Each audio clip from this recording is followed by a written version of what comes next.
이분은 상완은 이미 했었고 하완이 이렇게 언밸런스하게 갑자기 두꺼워진 느낌의 하완을 가지고 있었는데 저에게 하완 지방흡입을 하면서 상하체 연결이 부드럽게 연결된 것을 알 수 있습니다.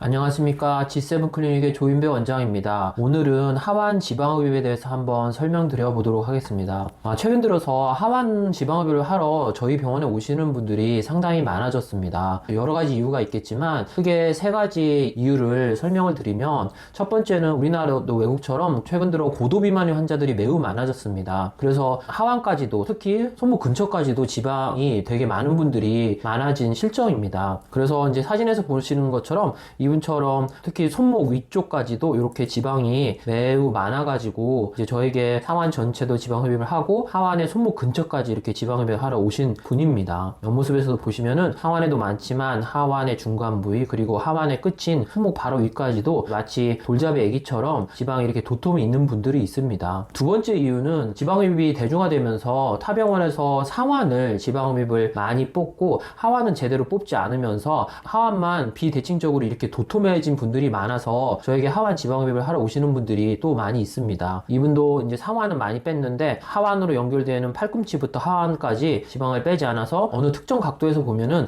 갑자기 하완만 이렇게 두꺼워지는 언밸런스한 모습이 되어버린 분들이 꽤 많이 있습니다. 다른 사진도 보면은 상완은 너무 과도하게 뽑은 것도 있고 하완으로 연결되면서 전혀 뽑지 않아서 하완만 비대칭적으로 두꺼워진 모습으로 저에게 왔던 분입니다. 마찬가지로 이분도 팔꿈치 바로 위쪽의 상완까지는 너무 많이 뽑고 하완 쪽은 뽑지 않아서 비대칭적으로 하완만 갑자기 두꺼워지는 모습으로 저에게 왔던 분이고, 마찬가지로 이분도 마치 상완만 많이 뽑고 하완은 뽑지 않아서 마치 아령 느낌의 팔뚝을 가진 분입니다. 이분도 저에게 하완만 재수술하러 오신 분인데 상완까지는 충분하게 뽑았지만 하완 쪽이 지방을 뽑지 않아서 두꺼운 모습으로 저에게 지방흡입을 하완만 받으셨던 분입니다. 그리고 또 하나의 이유는 개인적인 취향이나 성향 때문에 하완이 약간 두꺼운 것도 매우 스트레스 받는 분들이 있기 때문입니다. 그런 분들은 이제 저에게 항상 와서 보여주는 모습이 팔을 이렇게 들었을 때 팔꿈치에서 이 내측으로 손목으로 연결되는 이 부위가 너무 도톰해 보인다고 하시면서 하완을 뽑아달라고 하는 분들이 있습니다. 이렇게 하완 지방흡입의 필요성이 있는 분들은 많이 있지만 정작 현실에서 하완을 지방흡입을 제대로 하는 병원들은 거의 없습니다. 제가 한 2년 전에 DMPS라는 의사들이 보는 미용 잡지가 있습니다. 거기에 제가 하완 지방흡입의 필요성이 대두되고 그로 인해서 하완을 지방흡입을 해야 되는 이유와 하완의 난해함 그리고 하완 지방흡입을 하는 방식에 대해서 칼럼을 한번 쓴 적이 있습니다. 그래서 제가 한번 사진을 찍어 보았는데 하완 지방흡입에 대해서 소개를 하고 어떤 식의 문제가 있어서 저에게 하완 지방흡입을 받게 되었다는 칼럼을 쓴 적이 있습니다. 그래서 이분 같은 경우가 저에게 상완 지방흡입을 하면서 하완을 360도로 거의 손목까지 걸쳐서 이렇게 했던 분의 디자인입니다. 상완도 충분히 360도로 뽑아주고 경합골 가슴옆 브라라인까지 걸쳐서 넓게 지방흡입을 하겠다는 표시고, 오늘의 주제인 하완 손목까지도 이렇게 디자인을 해서 360도로 흡입하겠다는 디자인이고, 뒷모습에서도 이렇게 이제 충분량의 넓은 부위를 흡입을 하고 하완까지도 흡입을 하겠다는 표시입니다. 그리고 이분 같은 경우는 이제 상완은 타 병원에서 했고 하완만 유독 언밸런스하게 두꺼워 보여서 저에게 하완만 흡입을 했던 분인데 제가 했던 디자인 모습입니다. 아까 얘기한 것처럼 돌잡이 애기처럼 손목까지도 이렇게 지방이 많으셨던 분인데 저희가 하완 지방 흡입을 해서 이전에 비해서 많이 얇아진 모습을 알 수 있습니다. 이분은 상완은 이미 했었고 하완이 이렇게 언밸런스하게 갑자기 두꺼워진 느낌의 하완을 가지고 있었는데 저에게 하완 지방 흡입을 하면서 상하체 연결이 부드럽게 연결된 것을 알 수 있습니다. 반대쪽 모습도 수술 후에 이전보다는 비대칭적인 하완 모습이 좋아진 것을 알 수 있습니다. 뒷모습에서도 갑자기 하완이 두꺼워져 보이던 것이 이전보다는 부드럽게 연결되는 것을 알 수 있습니다. 이런 하완 지방 흡입에 제한점이 있습니다. 그런 것 때문에 하완하는 병원들이 별로 없고요. 그 제한점은 첫 번째는 하완 지방 흡입으로 사이즈 감소가 많이 없을 수 있다는 것입니다. 특히 하완의 지방이 많은 분들은 뭐 충분한 사이즈 감소가 있겠지만 대부분 여성분들은 하완의 지방이 많이 없습니다. 그래서 하완 지방 흡입으로 사이즈 감소가 많이 없을 수 있다는 게 첫 번째 제한점이고, 두 번째는 흉터입니다. 이분 같은 경우는 이제 저에게 지방흡입을 받은 게 아니라 다른 병원에서 하완 지방흡입을 같이 받으셨다가 그만 흉터가 팔꿈치 근처에 너무 심하게 양쪽에 이렇게 두 개씩 하완의 흉터를 내면서 켈로이드까지 같이 오면서 너무 크고 진한 흉터가 흉터가 하완에 4개가 양쪽에 2개씩 자리 잡으면서 매우 스트레스를 받았던 분입니다. 마찬가지로 이분도 팔꿈치 안쪽으로 흉터를 내면서 하완을 지방흡입 했는데 흉터가 이렇게 남아서 매우 스트레스를 받았던 분입니다. 그래서 하완 지방흡입의 제한점의 두 번째는 흉터이고, 흉터를 저희 병원처럼 팔꿈치에 보이는 곳에 뚫지 않고 겨드랑이 앞쪽과 뒤쪽에서 충분히 하완까지 어프로치 할 수 있는 캐놀라를 이용해서 하는 게 바람직하다고 할 수 있습니다. 그리고 하완 지방흡입의 마지막 제한점은 요철이 생길 수 있다는 것입니다. 하완은 지방량이 적고 자칫 잘못하다가 과흡입을 하게 되면 심한 요철을 동반하게 되어서 매우 스트레스를 받게 됩니다. 하완 지방흡입에 있어서 흉터와 요철이 더 중요한 이유는 한여름에 반팔을 안 입을 수 없기 때문입니다. 그래서 하완에 흉터가 보이거나 이렇게 요철이 되면 너무 미용적으로 그리고 사회생활하는데 치명적으로 문제가 발생할 수 있기 때문에 이런 하완 지방흡입을 할 때는 이런 흉터와 요철 여러 가지 제한점들을 꼭 고려해서 흡입을 해야 된다고 생각합니다. 예, 오늘은 하완 지방흡입에 대해서 알아보았습니다. 안전하고 똑똑한 지방흡입 하세요.